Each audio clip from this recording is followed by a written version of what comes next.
भरेंगे electric charges and field के ढेर सारे न्यूमेरिकल्स। आइए चलिए स्टार्ट करते हैं।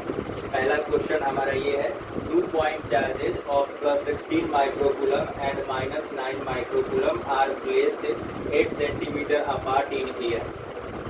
ध्यान से देखिए, दो चार्जेस है 16 और -9 माइक्रोकूलम, इन दोनों को 8 सेंटीमीटर के डिस्टेंस पे रखा गया है।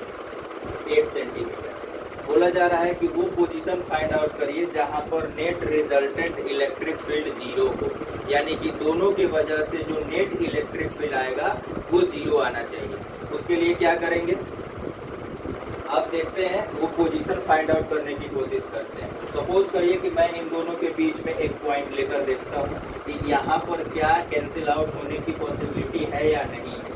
सपोज करिए कि मैंने वो पॉइंट ये कंसीडर कर, तो ये चार्ज का नेचर कैसा है, पॉजिटिव है, और हमें पता है कि पॉजिटिव से इलेक्ट्रिक फील्ड का डायरेक्शन अवे होता है, तो इस डायरेक्शन में जाएगा।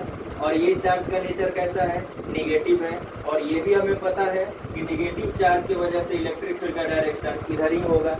यानी कि ये देखने को मिला कि पॉजिटिव यानी 16 माइक्रोकूलम और -9 माइक्रोकूलम की वजह से इलेक्ट्रिक फील्ड का डायरेक्शन सेम डायरेक्शन में चला गया, जिसकी वजह से यहाँ पर ये एक दूसरे को कैंसल आउट नहीं कर सकता है, और कैंसल आउट नहीं करेगा तो नेट इलेक्ट्रिक फील्ड की वैल्यू 0 नहीं हो सकती है। अब मैं बात करता हूँ यहाँ पर, तो अगर मैं इस पॉइंट पे बात करूँ तो ये देखने को मिल रहा है कि ये पॉजिटिव चार्ज की वजह से इलेक्ट्रिक फील्ड इधर जाएगा, और इस निगेटिव चार्ज की वजह से इलेक्ट्रिक फील्ड इधर आएगा, यानी कि दोनों के वजह से डायरेक्शन एक दूसरे के अपोजिट हो रहा है। तो यहाँ पर इलेक्ट्रिक फील्ड 0 हो सकता है, मतलब रिजल्टेंट इलेक्ट्रिक फील्ड का वैल्यू यहाँ पर क्या हो सकता है, 0 हो सकता है। तो उसके लिए क्या करेंगे, देखेंगे इधर भी यहाँ पर क्या पॉसिबिलिटी है, तो पॉजिटिव चार्ज की वजह से इलेक्ट्रिक फील्ड का डायरेक्शन इधर, और निगेटिव चार्ज की वजह से इलेक्ट्रिक फील्ड का डायरेक्शन इधर, यानी कि यहाँ पर भी नेट रिजल्टेंट इलेक्ट्रिक फील्ड 0 हो सकता है। तो कैसे देखेंगे कि यहाँ ले या यहाँ ले, अब इन दोनों में से किसी एक पॉइंट को हमें सेलेक्ट करना है। तो बोलोगे कि सर कैसे, किस पॉइंट को सेलेक्ट करेंगे, तो इस जगह कंडीशन में हमें ये ध्यान देना है कि कौन सा चार्ज ज़्यादा है, यानी कि कौन सा चार्ज का स्ट्रेंथ ज़्यादा है। तो 16 माइक्रोकूलम का स्ट्रेंथ ज़्यादा है एज कंपेरिजन टू -9 माइक्रोकूलम। तो कोशिश करना ये है कि जो चार्ज का वैल्यू कम है उससे नज़दीक नियर बाई में पॉइंट होना चाहिए, और जिस चार्ज का वैल्यू ज़्यादा है उससे अवे होना चाहिए। तो उस पॉइंट को कंसीडर हम लोग इसको करेंगे। तो मान लिए कि यहाँ से x डिस्टेंस है, वो पॉइंट P है जहाँ पर नेट इलेक्ट्रिक फील्ड 0 हो सकता है। तो इससे कितना हो जाएगा, 8 + x, यानी कि नेट इलेक्ट्रिक फील्ड P पे क्या है, 0 है। तो कैसे 0 होगा, तो जितना इलेक्ट्रिक फील्ड इसके वजह से होगा उतना ही स्ट्रेंथ का इलेक्ट्रिक फील्ड अगर इसके वजह से हो जाए बिल्कुल अपोजिट में, तो वहाँ पर नेट इलेक्ट्रिक फील्ड 0 हो सकता है। तो मैं बात करता हूँ k × 16 × 10 का पावर -6 अपॉन 8 + x का whole square is equal to k × 9 × 10 का पावर -6 अपॉन x स्क्वायर। यहाँ पर कुछ बच्चे पूछ सकते हैं कि सर यहाँ पे डिस्टेंस तो सेंटीमीटर में है, आपने सेंटीमीटर को मीटर में कन्वर्ट क्यों नहीं किया। हालांकि दोनों साइड मीटर में कन्वर्ट करना पड़ेगा, तो दोनों एक दूसरे से कैंसिल आउट हो जाएगा। आप ये भी चेंज किए बगैर कर सकते हो, क्योंकि यहाँ पर भी माइक्रो रहता और यहाँ पर भी माइक्रोकूलम रहता, तो माइक्रोकूलम से माइक्रोकूलम एक दूसरे को क्या कर देता, कैंसिल आउट कर देता, तो ये हमारे लिए ईजी हो जाता। फिर कोई नहीं, इसको ऐसे कट कर दिए, k को k से कट कर दिए, तो हमारे पास बचा 16 upon 8 + x is equal to 9 upon x square. तो 4 अपॉन 8 + x का whole square is equal to 3 upon x का होल स्क्वायर। स्क्वायर से स्क्वायर कैंसिल आउट कर देंगे, तो बचा 4 अपॉन 8 + x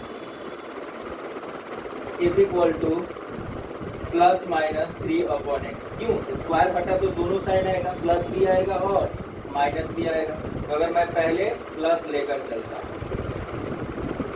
तो ये देखने को मिला 4x is equal to 24 + 3x। तो x की वैल्यू आ गई 24 सेंटीमीटर। एंड अगर मैं माइनस लेके चलता तो 4 upon is equal to -3 upon X, तो 4x is equal to -24 plus 3x, यहाँ प्लस है तो ये हो जाता -3x। तो अगर मैं बात करूँ तो इधर आ जाता तो यहाँ से x की वैल्यू कितनी आ जाती, यहाँ से x की वैल्यू आ जाती -4x और 3x मिलकर हो जाता 7x, और यहाँ पर क्या हो जाता -24, तो x इज इक्वल टू आ जाता -24/7। तो इस पॉइंट को हम लोग क्या कर देते हैं, नेग्लेक्ट आउट कर देंगे, क्योंकि ये पॉइंट तो हमारा हो नहीं सकता है। क्यों? क्योंकि पोजीशन हमारा निगेटिव में आ नहीं सकता है। तो हमें कौन सा वैल्यू लेना होगा, 24 सेंटीमीटर, यानी कि 9 माइक्रोकूलम चार्ज से 24 सेंटीमीटर अवे जाने के बाद नेट रिजल्टेंट इलेक्ट्रिक फील्ड 0 हो सकता है। यानी -9 माइक्रोकूलम चार्ज से 24 सेंटीमीटर अवे जाने के बाद नेट इलेक्ट्रिक फील्ड यहाँ पर 0 हो सकता है। -24/7 क्यों नहीं लिया गया, क्योंकि ये साइन निगेटिव में आ गया और डिस्टेंस कभी निगेटिव में नहीं हो सकता है। ओके, चलिए नेक्स्ट क्वेश्चन की तरफ चलते हैं, तब तक आप इसको कॉपी कर लीजिए।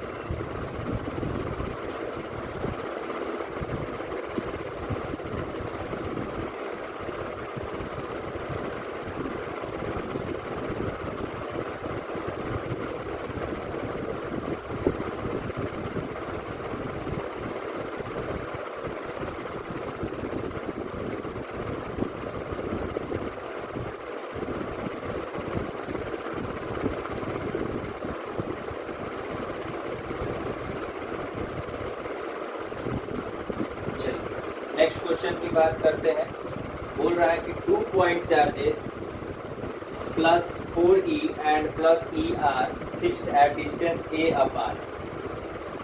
Where should a third charge particle placed on the line joining of two charges so that it may and in equilibrium, in which case equilibrium is established? तो सबसे पहली बात कि इक्विलिब्रियम का मतलब होता क्या है। इक्विलिब्रियम का मतलब होता है नेट फोर्स 0। इक्विलिब्रियम का मतलब क्या होता है, net force is equal to 0।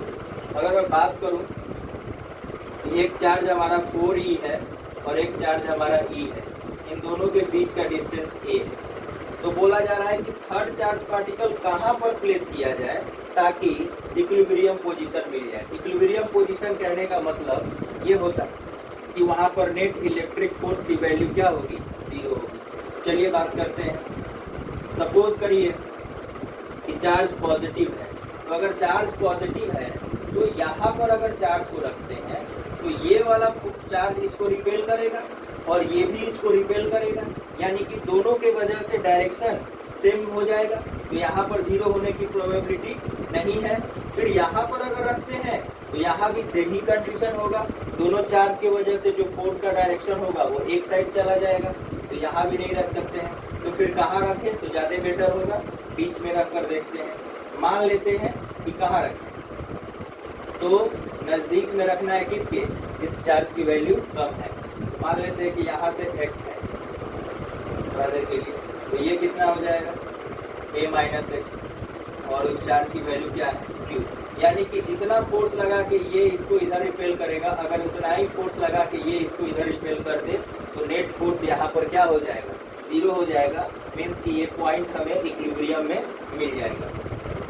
देखते हैं इन दोनों के बीच का फोर्स कितना होगा, k into 4e into Q upon a - x का whole square is equal to k into e into Q upon x का होल स्क्वायर। q से q कट जाएगा, e से e कट जाएगा, k से k कट गया, बचा 4 upon a - x का whole square is equal to 1/x²। तो 4 upon a - x is equal to, इसको ऐसे कर सकते हैं, तो 2 से 2 पावर से पावर कैंसिल आउट हो गया, तो 2 upon a - x is equal to 1/x। तो 2x is equal to a - x, तो 3x is equal to a, 3x is equal to a, तो x इज इक्वल टू हो जाएगा a upon 3। x is equal to हो गया a/3। जैसे देखिए 4 का स्क्वायर रूट 2 होता है, 2/a माइनस एक्स का whole square is equal to 1/x square. तो ये कैंसल आउट हो गया, 2x is equal to a minus X. तो यहाँ से अगर मैं x को इधर लेकर जाऊँ तो हो जाएगा 3x, 3x is equal to a, तो x is equal to a/3। यानी कि e से जो डिस्टेंस आया वो आया a/3। पोजीशन पर जाने के बाद हमारा नेट इलेक्ट्रिक फोर्स 0 हो जाएगा। इट मीन्स कि वहाँ पर इक्विलिब्रियम पोजीशन मिल गया। अब मैं बात करता हूँ कि क्या ये पॉइंट स्टेबल इक्विलिब्रियम है कि नहीं है। तो स्टेबल इक्विलिब्रियम कैसे फाइंड आउट होता है। सपोज करो कि मैं यहाँ पर खड़ा हूँ, अगर मुझे यहाँ पर स्टेबिलिटी मिली हुई है तो अगर मुझे कोई धक्का देकर इधर कर दे तो भी मैं यहाँ पर चले आऊँगा। क्यों? क्योंकि मुझे स्टेबिलिटी यहीं मिल रही है। अगर कोई मुझे फोर्स लगाकर इधर धक्का दे दे फिर भी मैं अपने आप इस पोजीशन पे आ जाऊँगा। इट मीन्स क्या कि इस पॉइंट पर मुझे स्टेबिलिटी मिल रही है, इसलिए ये वाला जो इक्विलिब्रियम है वो स्टेबल इक्विलिब्रियम कहलाएगा। तो थोड़ा सा इधर मूव करके देखते हैं। इसका नाम अगर F1 दे दे और इसका नाम F2 दे दे तो इस Q चार्ज को E के तरफ शिफ्ट करके देखेंगे। अगर Q चार्ज को E के तरफ शिफ्ट करने की वजह से क्या होगा कि F1 का वैल्यू घटेगा और F2 का वैल्यू बढ़ जाएगा। तो नेट फोर्स किधर चला जाएगा, F2 माइनस F1 की तरफ। इट मीन्स कि इधर जाएगा। आपने Q को शिफ्ट किया इधर, बट नेट फोर्स शिफ्ट करने को बोल रहा है कि नहीं आप इधर शिफ्ट हो। इट मीन्स कि जिस पॉइंट पे Q को रखा गया है वो पॉइंट स्टेबल इक्विलिब्रियम कहलाएगा। वो पॉइंट क्या कहलाएगा, स्टेबल इक्विलिब्रियम कहलाएगा। ओके, अब मूव करते हैं थर्ड क्वेश्चन की तरफ। थर्ड क्वेश्चन बेसिकली फ्लक्स से रिलेटेड। इलेक्ट्रिक फील्ड दिया हुआ है x डायरेक्शन में, y और z डायरेक्शन में किसी तरह का कोई इलेक्ट्रिक फील्ड नहीं है। अगर y और z डायरेक्शन में किसी तरह का कोई इलेक्ट्रिक फील्ड नहीं है, इसका मतलब क्या हुआ? इसका मतलब ये हुआ कि y और z डायरेक्शन में किसी तरह का कोई फ्लक्स नहीं होगा। जो भी फ्लक्स होगा वो x डायरेक्शन में होगा। तो फिर से एक बार ड्रॉ कर लेते हैं। ये हमारा y हो गया, ये x हो गया और ये क्या हो गया बच्चा, z हो गया। तो मैं अगर यहाँ पर बात करूं तो ध्यान दें, यानी कि हमारा ये वाला फेस और ये वाला फेस काम का है, यानी कि लेफ्ट वाला और राइट वाला फेस काम का है, बाकी के कोई फेस काम का नहीं है। क्यों? क्योंकि बाकी के फेसेस के तरफ किसी तरह का कोई इलेक्ट्रिक फील्ड नहीं है। तो जब कोई इलेक्ट्रिक फील्ड नहीं है तो किसी तरह का कोई भी फ्लक्स नहीं होगा। तो एक बात बताइए, एरिया वेक्टर का डायरेक्शन किधर होगा? मैंने बताया था लास्ट क्लास में कि एरिया वेक्टर का जो डायरेक्शन होता है always normal to the plane होता है इन आउटवर्ड डायरेक्शन, यानी कि प्लेन के परपेंडिकुलर इन आउटवर्ड डायरेक्शन। तो मैं बात करूं तो इसका एरिया वेक्टर इधर होगा, लेफ्ट वाले का एरिया वेक्टर इधर होगा। अब इलेक्ट्रिक फील्ड तो इधर ही एग्जिस्ट कर रहा है, इसमें भी इलेक्ट्रिक फील्ड इधर ही एग्जिस्ट कर रहा है। इट मीन्स कि ये देखने को मिला हमें कि राइट वाले फेस पे सर इलेक्ट्रिक फील्ड और एरिया वेक्टर दोनों सेम डायरेक्शन में है। इट मीन्स कि जो राइट वाला फ्लक्स होगा वो हमारा पॉजिटिव होगा और जो लेफ्ट वाला फ्लक्स होगा वो निगेटिव होगा। क्यों निगेटिव होगा? क्योंकि इलेक्ट्रिक फील्ड और एरिया वेक्टर दोनों एक दूसरे के अपोजिट डायरेक्शन में है। तो दोनों एक दूसरे के अपोजिट डायरेक्शन में है, जिसके वजह से फ्लक्स यहाँ पर क्या होगा, निगेटिव होगा, और राइट वाला फ्लक्स हमारा क्या होगा, पॉजिटिव होगा। चलिए राइट वाला फ्लक्स निकालते हैं। तो राइट वाला फ्लक्स हो गया E इंटू ए। अब बात करते हैं कि इलेक्ट्रिक फील्ड कितना होगा। तो इलेक्ट्रिक फील्ड दिया है अल्फा x का पावर 1/2। अलग बात है अल्फा की वैल्यू 800 दी हुई है और a का वैल्यू 0.1 दिया हुआ है। तो मैं बात करता हूँ राइट वाले फेस पे। तो ये a है और ये a है। तो राइट वाला फेस कितने डिस्टेंस पे है, 2a डिस्टेंस पे है। तो अल्फा 2a का पावर 1/2 और एरिया ऑफ फेस कितना हो जाएगा, a² हो जाएगा। इसमें तो कुछ सोचना ही नहीं है। इट मीन्स कि 2 का स्क्वायर रूट 2 अल्फा और a का पावर 1/2 और a²। पढ़े हुए हैं क्लास 8 में, जब बेस सेम होता है तो पावर क्या हो जाता है, ऐड हो जाता है। तो रूट 2 अल्फा a का पावर 5/2। ये हमारा फ्लक्स आ गया यहाँ के लिए, न्यूटन मीटर स्क्वायर पर कूलम। अब लेफ्ट वाला फ्लक्स की बात करूंगा तो निगेटिव होगा। क्यों निगेटिव होगा? क्योंकि इलेक्ट्रिक फील्ड और एरिया वेक्टर सर एक दूसरे के अपोजिट डायरेक्शन में है। तो एक दूसरे के अपोजिट डायरेक्शन में होने के वजह से क्या होगा? फ्लक्स हमारा निगेटिव होगा। तो मैंने निगेटिव साइन ले लिया। अब इलेक्ट्रिक फील्ड यहाँ पर कितना होगा? अल्फा, और डिस्टेंस कितना है? ए है। तो ए का पावर 1/2 और एरिया कितना है? ए स्क्वायर। तो आ गया माइनस अल्फा ए का पावर 5/2 न्यूटन मीटर स्क्वायर पर कूलम। अब यहाँ पर 5 टोटल, जितना राइट का उतना ही लेफ्ट का नहीं है, लेकिन दोनों एक दूसरे का अपोजिट है। नेगेटिव साइन पॉजिटिव साइन है तो लिखेंगे, इसका लिखेंगे √2 अल्फा ए का पावर 5/2 और यहाँ लिखेंगे अल्फा ए का पावर 5/2। अल्फा ए का पावर 5/2 बाहर कर लेंगे तो √2 - 1 आएगा। अब जो हमारा आंसर आएगा आई थिंक 1.05 के अप्रॉक्स आता है, तो न्यूटन मीटर स्क्वायर पर कूलम। इसमें करेंगे क्या? अल्फा का वैल्यू 800 पुट कर देंगे और ए का वैल्यू 0.1 पुट कर देंगे, जिसके वजह से हमारा रिक्वायर्ड आंसर आ गया 1.05।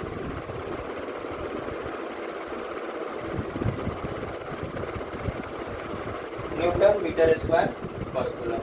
चलिए, यानी कि तीनों क्वेश्चन हमारा हो गया। इसके बाद और भी कुछ अच्छे अच्छे क्वेश्चंस करेंगे।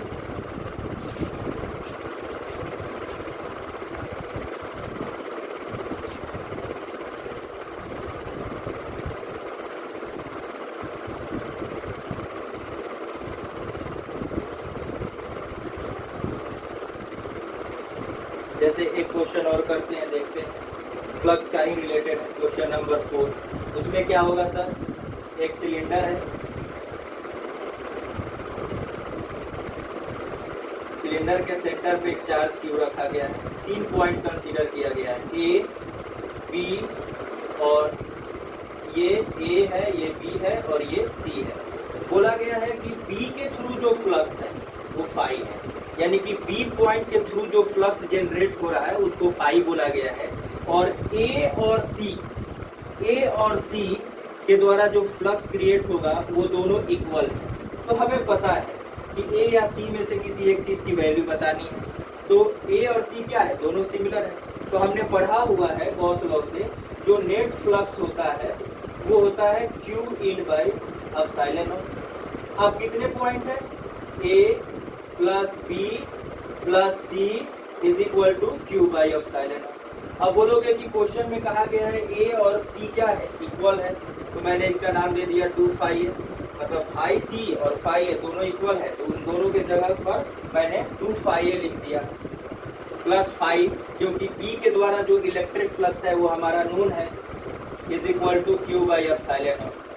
तो 2 phi A is equal to Q by epsilon naught minus phi. तो यहाँ से फाई ए का वैल्यू कितना आ गया? 1/2 Q by epsilon naught minus phi. Phi A का वैल्यू आ गया 1/2 Q by epsilon naught minus phi. यानी कि इस क्वेश्चन में क्या था? एक सिलेंडर था, सिलेंडर के सेंटर पे एक चार्ज Q रखा हुआ है और 3 पॉइंट दिए गए थे, ए, बी और सी। बी वाले पॉइंट के थ्रू फ्लक्स गिवन था कि फाई है, और ये बता दिया गया था कि ए और सी सिमिलर है, यानी कि जितना फ्लक्स ए के थ्रू है उतना ही फ्लक्स सी के थ्रू है। तो मैंने गॉस लॉ का यूज किया कि नेट फ्लक्स किसके बराबर होता है? Q in by epsilon not. ठीक है सर, तो ए, बी और सी तीनों का मिलाकर ये होगा। इट मीन्स कि 2 फाई ए प्लस फाई, क्योंकि बी के द्वारा फ्लक्स फाई गिवन है, is equal to Q by epsilon naught. तो 2 phi A is equal to Q by epsilon naught minus phi कर दिए, यानी कि phi A is equal to 1/2 Q by epsilon naught minus phi. इसका answer ये है। आइए नेक्स्ट क्वेश्चन करते हैं।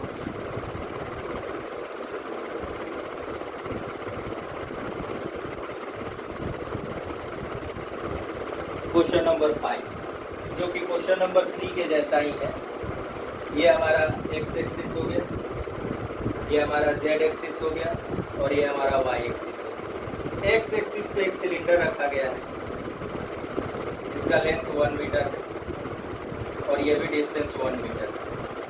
इलेक्ट्रिक फील्ड एक्स डायरेक्शन में एग्जिस्ट कर रहा है 15 x i कैप। और इसका फ्लैट सरफेस का क्रॉस सेक्शनल एरिया दिया हुआ है 25 centimetre square is equal to 25 into 10 का पावर -4 मीटर स्क्वायर हम चेंज कर रहे हैं। अब हमें बताना है कि राइट वाला फ्लक्स कितना होगा, लेफ्ट वाला फ्लक्स कितना होगा, टोटल फ्लक्स कितना होगा और चार्ज अंदर में कितना होगा।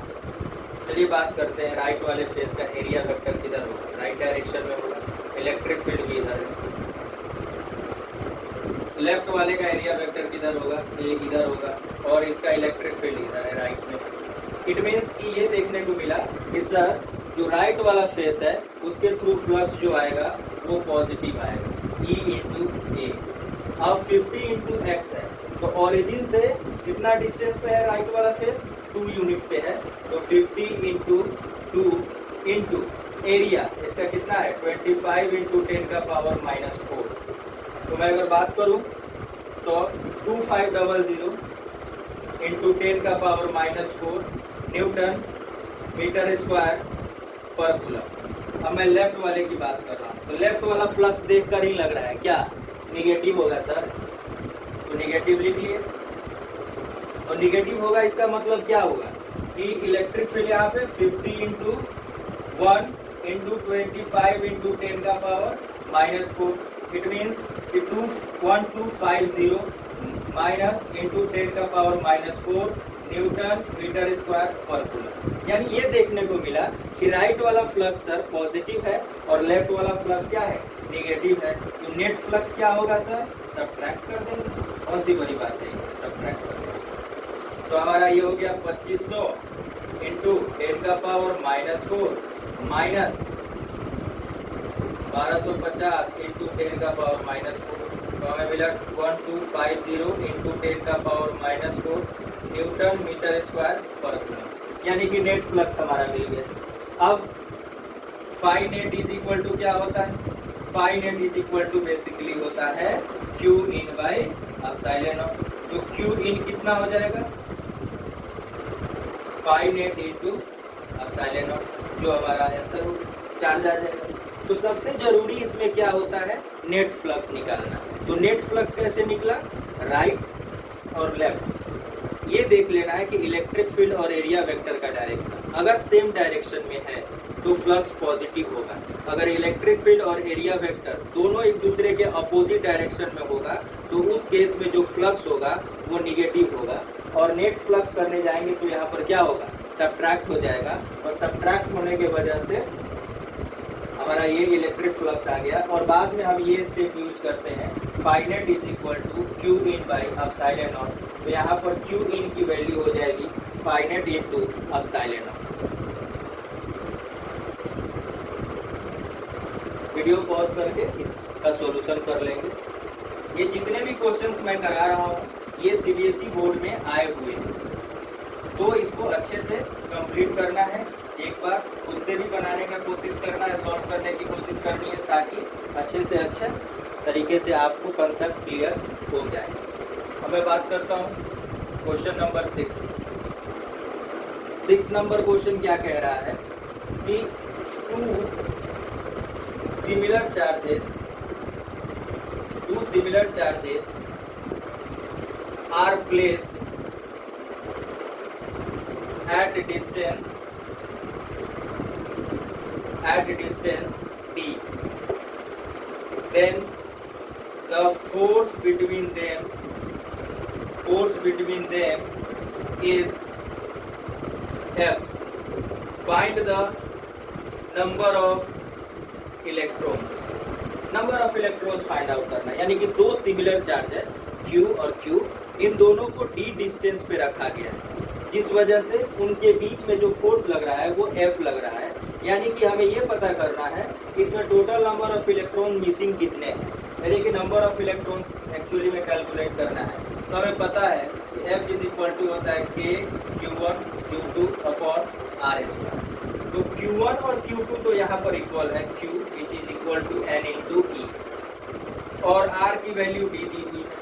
तो हम करेंगे क्या, F is equal to N square E square upon 4 pi epsilon naught into D square. तो देखने को मिला F 4 pi epsilon naught D square upon E square is equal to N square. तो n इज इक्वल टू क्या हो जाएगा, root under f 4 pi epsilon naught D square upon E square. यानी कि जब भी नंबर ऑफ इलेक्ट्रॉन्स की बात की जाए, जब भी नंबर्स की बात की जाए तो उस केस में करना क्या है, चार्ज की वैल्यू एनी से कंपेयर करना है, चार्ज की वैल्यू एनी से कंपेयर करना है, उससे easily number of electrons find out हो जाएगा। सबसे पहले कोशिश करिए कि चार्ज निकल जाए, क्यू निकल जाए। क्यू जैसे निकलेगा उसका बेनिफिट ये होगा कि आप उसको एनी से कंपेयर कर लेंगे, quantization of charge Q is equal to N E, तो वहाँ से एन यानी कि नंबर ऑफ इलेक्ट्रॉन्स आपको इजीली अवेलेबल हो जाएगा और हमारा जो आंसर होगा वो मिल जाएगा। चलिए इसके आगे एक दो क्वेश्चन और ट्राई करते हैं। अच्छा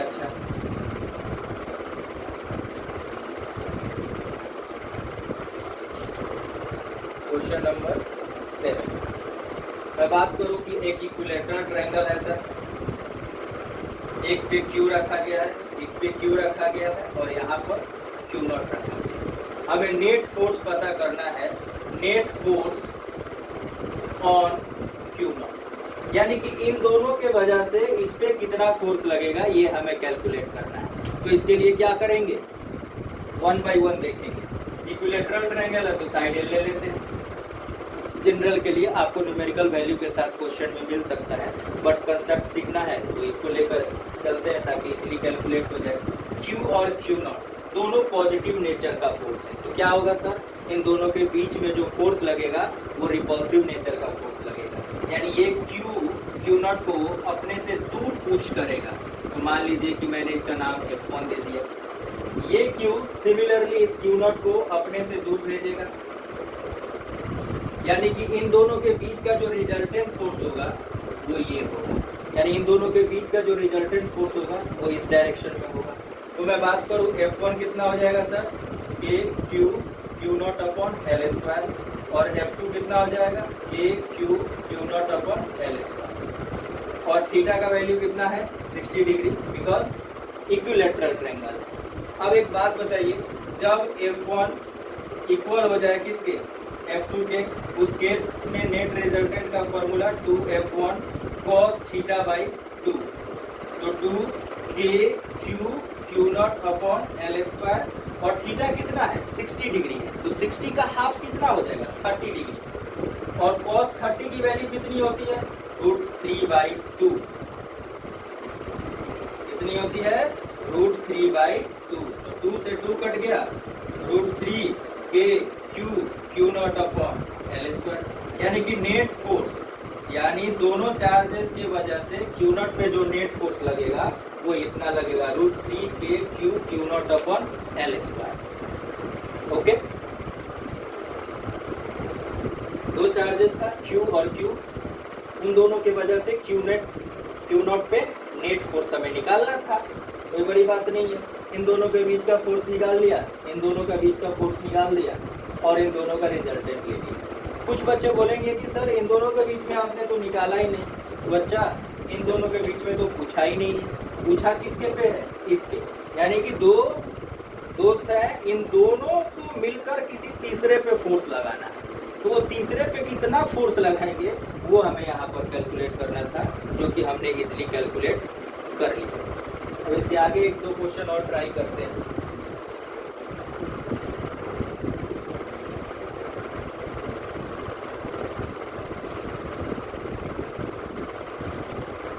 अगर मैं बात करूं, if electric field and plane and the loop both are lie in same plane, यानी कि इलेक्ट्रिक फील्ड और लूप दोनों सेम प्लेन में, इलेक्ट्रिक फील्ड और लूप दोनों किस में है, सेम प्लेन में।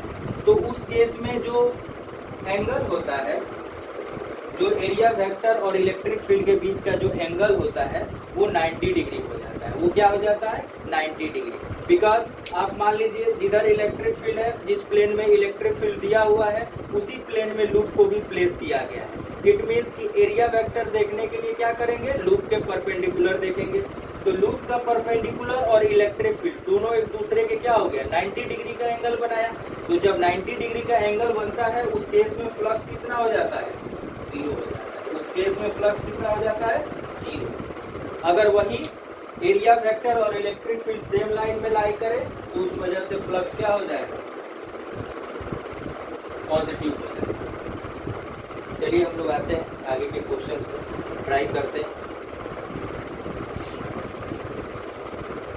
जैसे नेक्स्ट क्वेश्चन की बात करते हैं। दो नॉन कंडक्टिंग इनफाइनाइट शीट ले लिया। एक पे सरफेस चार्ज डेंसिटी सिग्मा दे दिया और दूसरे पे माइनस सिग्मा दे दिया, और हमने 3 पॉइंट कंसीडर कर लिए, 1, 2 और 3। इन तीनों पे net electric field find out करना है। अब मैं बात करूँ 1 पे, तो आप सभी को पता है कि नॉन कंडक्टिंग शीट की वजह से जो इलेक्ट्रिक फील्ड आता है वो डिस्टेंस से इंडिपेंडेंट होता है, यानी कि डिस्टेंस पे डिपेंड नहीं करता है, चाहे कितना भी डिस्टेंस क्यों ना हो, कहीं भी क्यों ना पूछा जाए। बस ये ध्यान रखना है कि जो सरफेस चार्ज डेंसिटी या चार्ज जो दिया है वो पॉजिटिव दिया है या निगेटिव दिया है। तो ये अगर मैं बात करूँ इसका, तो ये पॉजिटिव है, तो पॉजिटिव की वजह से इलेक्ट्रिक फील्ड किधर होगा? इधर होगा। इसका नाम मैं 1 दे देता हूँ और इसको 2 दे देता हूँ। 1, 2 तो दिया हुआ है, इसका नाम A दे देता हूँ और इसका नाम B दे देता हूँ। तो ये इधर हो गया। इस वाले शीट के वजह से इस पॉइंट पे इलेक्ट्रिक फील्ड का डायरेक्शन किधर होगा? टुवर्ड्स द शीट, यानी इधर होगा। अगर मैं इसकी बात करूं तो पॉजिटिव से दूर, निगेटिव के तरफ। इसकी मैं बात करूं तो पॉजिटिव से दूर और निगेटिव के तरफ। तो मैं 1 की बात कर रहा हूँ, नेट इलेक्ट्रिक फील्ड। तो बोलेंगे कि सर दोनों इलेक्ट्रिक फील्ड एक दूसरे के अपोजिट डायरेक्शन में है, तो माइनस करेंगे। बिल्कुल बढ़िया, माइनस कर देंगे। तो इसका वैल्यू कितना? Sigma by 2 epsilon naught minus sigma by 2 epsilon not, यानी कि यहाँ पर कितना आ गया? 0 आ गया।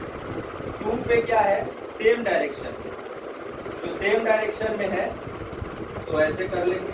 तो sigma by 2 epsilon not plus sigma by 2 epsilon naught, तो यानी हो गया सिग्मा बाई एप्सिलॉन नॉट। अब 3 की बात करते हैं, तो 3 पे भी अपोजिट है एक दूसरे से, तो माइनस कर देंगे। तो sigma by 2 epsilon naught minus sigma by 2 epsilon naught, तो ओवरऑल वैल्यू क्या हो गया? 0 हो गया। अब किसी क्वेश्चन में सिग्मा का वैल्यू आपको दे सकता है, जैसे एनसीईआरटी का लास्ट क्वेश्चन है, उसमें सिग्मा का वैल्यू गिवन है, यानी सरफेस चार्ज डेंसिटी का वैल्यू गिवन है। बाकी क्वेश्चन सिमिलर है, यानी कि एक पर पॉजिटिव है और दूसरे पे निगेटिव है, और इन तीनों पॉइंट्स पे इलेक्ट्रिक फील्ड हमें फाइंड आउट करना है। तो हमने एक जनरल केस लेकर देख लिया कि बाहर और दोनों साइड आउटर रीजन में नेट 0 होगा। कब?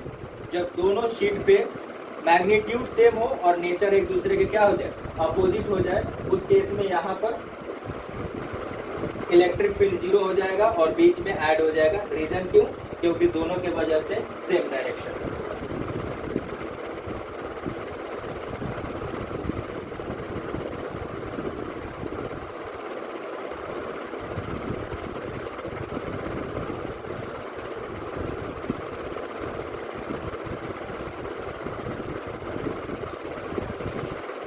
और क्वेश्चन देखते हैं। अब इलेक्ट्रिक फील्ड, इलेक्ट्रिक फोर्स और इलेक्ट्रिक फ्लक्स से रिलेटेड क्वेश्चन हो गया है। अब थोड़ा बहुत गॉस लॉ का क्वेश्चन कर लेते हैं एक दो, उसके बाद से डायपोल के क्वेश्चन करेंगे। जैसे मान लीजिए 2 स्फीयर है, S1 और S2। इसका नाम S1 है और इसका नाम S2 है। S1 के अंदर चार्ज आपने Q दे दिया और S2 के अंदर चार्ज आपने 2Q दे दिया। तो आपसे फ्लक्स पूछा जाएगा S1 के थ्रू कितना होगा। तो S1 के अंदर कितना चार्ज है? सर Q चार्ज, तो Q बाई एप्सिलॉन नॉट हो जाएगा। S2 के थ्रू कितना है? 2Q और Q दोनों कंसीडर होगा तो 3Q बाई एप्सिलॉन नॉट हो जाएगा। तो इन दोनों का रेशियो पूछा गया तो आप आसानी से सॉल्व कर सकते हो। एप्सिलॉन नॉट से एप्सिलॉन नॉट कटेगा, क्यू से क्यू कटेगा, 1/3 दैट इज 1:3 रेशियो। अब एक बात ये भी पूछ देता है कि S2 के अंदर किसी तरह का डाइलेक्ट्रिक मटेरियल को लाकर रखते हैं जिसकी डाइलेक्ट्रिक कांस्टेंट एप्सिलॉन आर है। मतलब S1 के अंदर किसी तरह का कोई डाइलेक्ट्रिक मटेरियल लाकर रखते हैं तो फ्लक्स में क्या चेंज आएगा? तो कोई चेंज आएगा या नहीं आएगा देख लेते हैं। तो चार्ज कितना है? Q। अब मैं बात करूं कि पहले एयर था, S1 और S2 के अंदर पहले क्या था? एयर था, तो हमने एप्सिलॉन नॉट यूज किया। अब S1 के अंदर कोई मीडियम आ गया है, तो अगर कोई मीडियम आ गया है तो उस केस में आपको बताया गया है कि epsilon R into epsilon naught हो जाता है। अब एक क्वेश्चन और पूछा जा सकता है कि अगर यही डाइलेक्ट्रिक मटेरियल S2 के अंदर प्लेस किया जाता तो S1 के ऊपर कोई फ्लक्स में इफेक्ट पड़ता या नहीं पड़ता? तो बिल्कुल नहीं पड़ता। अगर यही डाइलेक्ट्रिक मटेरियल S2 के अंदर प्लेस कर दिया जाता तो S1 के अंदर इलेक्ट्रिक फ्लक्स पे कोई इफेक्ट नहीं पड़ता। ओके, क्लियर है?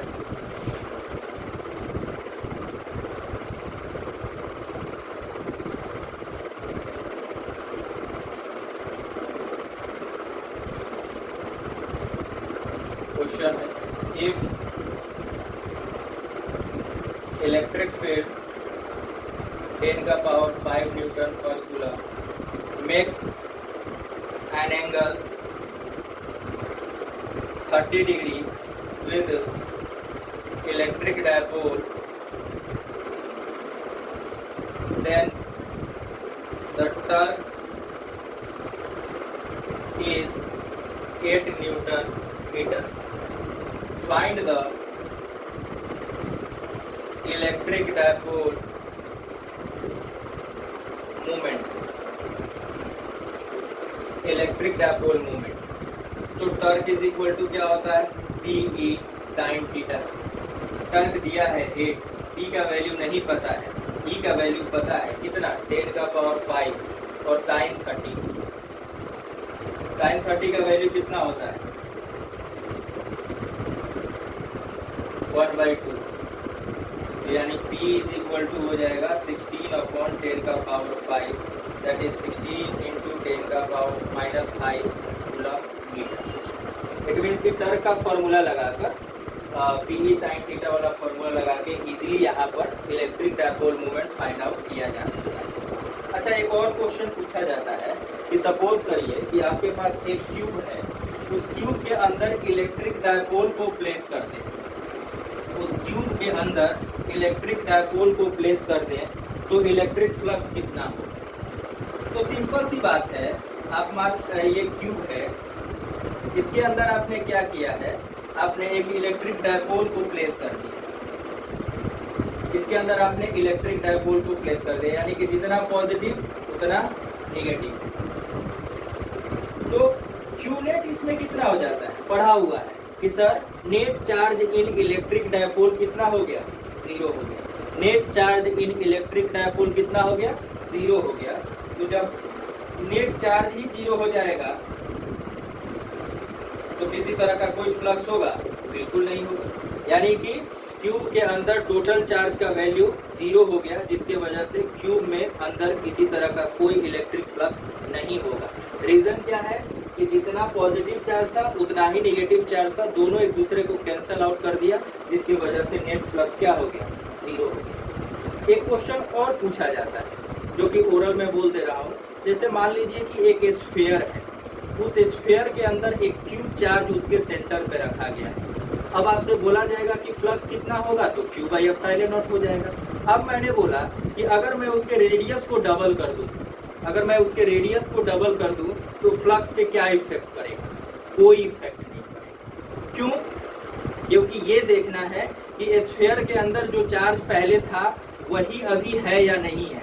अगर जितना चार्ज पहले था उतना ही चार्ज अगर अभी है तो आप रेडियस बढ़ाओ या घटाओ, कोई मैटर नहीं करता है, फ्लक्स पे कोई चेंज नहीं आएगा। जब तक अंदर रखे हुए चार्ज को आप डिस्टर्ब नहीं करोगे, बढ़ाओगे या घटाओगे नहीं, तब तक फ्लक्स पे कोई इफेक्ट नहीं पड़ेगा। तो आप रेडियस को डबल करो, ट्रिपल करो, 4 टाइम्स करो, 5 टाइम्स करो, फ्लक्स पे किसी तरह का कोई इफेक्ट नहीं आएगा। ये बात क्लियर हो गई। अब या चाहे वो क्यूब की बात हो या स्फीयर की बात हो, आप डायमेंशंस कितना भी चेंज करते रह जाओ, अंदर रखे चार्ज को आप चेंज नहीं करोगे तो फ्लक्स पे किसी तरह का कोई चेंज नहीं आएगा। और net charge in electric dipole कितना होता है? 0 होता है। Net charge in electric dipole कितना होता है? 0 होता है। तो ये बात ध्यान में रखना है।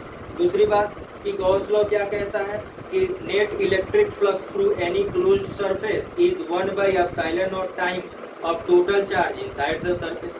टोटल चार्ज देख लेना है क्लोज्ड सरफेस के अंदर कितना है, बाहर का नहीं, क्लोज्ड सरफेस के अंदर कितना चार्ज है, उनको सम कर लो और डिवाइड कर दो परमिटिविटी ऑफ फ्री स्पेस। अगर एयर है तो, अगर एयर नहीं है, कोई मीडियम लाया गया है तो आप साइलेंट नोट के साथ क्या करेंगे? आप साइलेंट आर को भी मल्टीप्लाई कर देंगे, यानी रिलेटिव परमिटिविटी को मल्टीप्लाई कर देंगे तो हमारा रिजल्ट उसके अकॉर्डिंग मिल जाएगा। तो आज के लिए इतना ही रखते हैं। तब तक इस सभी क्वेश्चंस को एक बार अच्छे से रिवाइज करें, फिर से बनाएं इनको। उसके बाद हम लोग नेक्स्ट क्लास में इससे रिलेटेड, नीट से रिलेटेड ढेर सारे क्वेश्चंस डिस्कस करेंगे। उसके बाद हम लोग सेकेंड चैप्टर की बात करेंगे। नेक्स्ट वीडियो में नीट और जेई से रिलेटेड क्वेश्चंस डिस्कस होगा। उसके बाद सेकेंड चैप्टर में बोर्ड का, फिर देन नीट और जेई का क्वेश्चन हम लोग डिस्कस करेंगे। पहली प्रायोरिटी होगी सीबीएसई बोर्ड, जो कि अपकमिंग है, आने वाला है। पिछले सीनियर तो एग्ज़ाम नहीं दे पाए, लेकिन आप लोगों का एग्ज़ाम होगा जैसा कि पता चला है नवंबर में और अप्रैल में। तो नवंबर में हालांकि क्वेश्चंस जो आएंगे वो ऑब्जेक्टिव आएगा। तो ऑब्जेक्टिव तो तभी बनेगा ना जब सारे के सारे कंसेप्ट अच्छे से क्लियर होगा। तो हमें प्रैक्टिस करना है सब्जेक्टिव क्वेश्चंस, न्यूमेरिकल अच्छे से, डेरिवेशन को अच्छे से समझना है, रटना नहीं है, क्योंकि अब डेरिवेशन लिखने को आएगा नहीं, तो रटने पे नहीं जाना है, कंसेप्ट को क्लियर समझना है। और जब कंसेप्ट क्लियर हो जाएगा तो सारे के सारे ऑब्जेक्टिव क्वेश्चंस अपने आप इजीली सॉल्व होने लगेगा। मैं भी करने वाला हूँ, जैसे हर चैप्टर से रिलेटेड कुछ ऑब्जेक्टिव क्वेश्चंस बनाऊंगा और मैं वीडियो में, हर एक वीडियो में उससे रिलेटेड डिस्कस करूंगा ऑब्जेक्टिव, जो कि एनसीईआरटी बेस्ड हो, यानी कि एनसीईआरटी के अंदर में लिखे हुए लाइन से सारे के सारे ऑब्जेक्टिव क्वेश्चंस होंगे।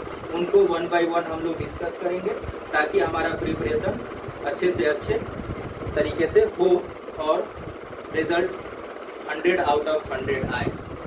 बस ये ध्यान रखना है कि ये नहीं सोचना है कि डेरिवेशन नहीं आएगा तो डेरिवेशन क्या करें, बड़े न्यूमेरिकल्स नहीं पूछेंगे तो बड़े न्यूमेरिकल्स क्यों सॉल्व करें। आपको सॉल्व सब करना है। क्यों? क्योंकि कंसेप्ट क्लियर करने के लिए आपको अच्छे से डेरिवेशन भी समझना है और न्यूमेरिकल भी करना है। देन जिसका कंसेप्ट क्लियर हो, चाहे ऑब्जेक्टिव आए या सब्जेक्टिव आए, वो इजीली सॉल्व कर लेगा। तब तक के लिए इतना रखते हैं। धन्यवाद।